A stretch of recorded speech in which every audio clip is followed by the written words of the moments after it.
प्रभु महानाम गौरव हो से जे राजा मानकर राजा से जे प्रभु मानकर प्रभु से जे देव मानकर देव से सैन्याधिपति सदा प्रभु सहवर्ती परमेश्वर अटंती से जे महान परमेश्वर से जे सकल सृष्टिर कर्ता से जे मन निर्माण कर से सैन्याधिपति सदा प्रभु सर्वप्रथमे धन्यवाद गौरव प्रशंसा पातु। प्रिय माने आसंतु आम्भे माने वाक्य अध्ययन करबा जिरिमिया 17 पर्व 5 पदरु 9 पद शेष पर्यंत। जिरिमिया 17 पर्व 5 पदरु 9 पद शेष पर्यंत।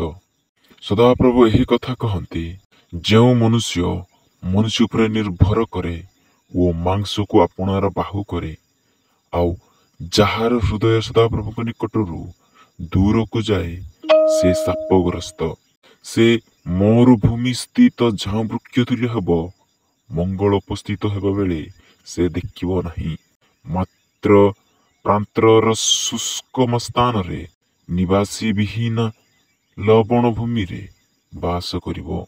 जो मनुष्य सदा प्रभु पर निर्भर करे पुरी सदा प्रभु जार विश्वास भूमि अटंती से धन्य कारण से जल निकटरे रपित व नदी कूल विस्तृत मूल वृक्ष तुल्य हेब व ग्रीष्म उपस्थित हेबा बेले से भय करिवो नहीं मात्र ताहार पत्र सतेज हेब आउ अनावृष्टिर वर्षरे से चिंतित हेब नहीं किबा ताहार फल फलिबार निवृत्त हेब नहीं।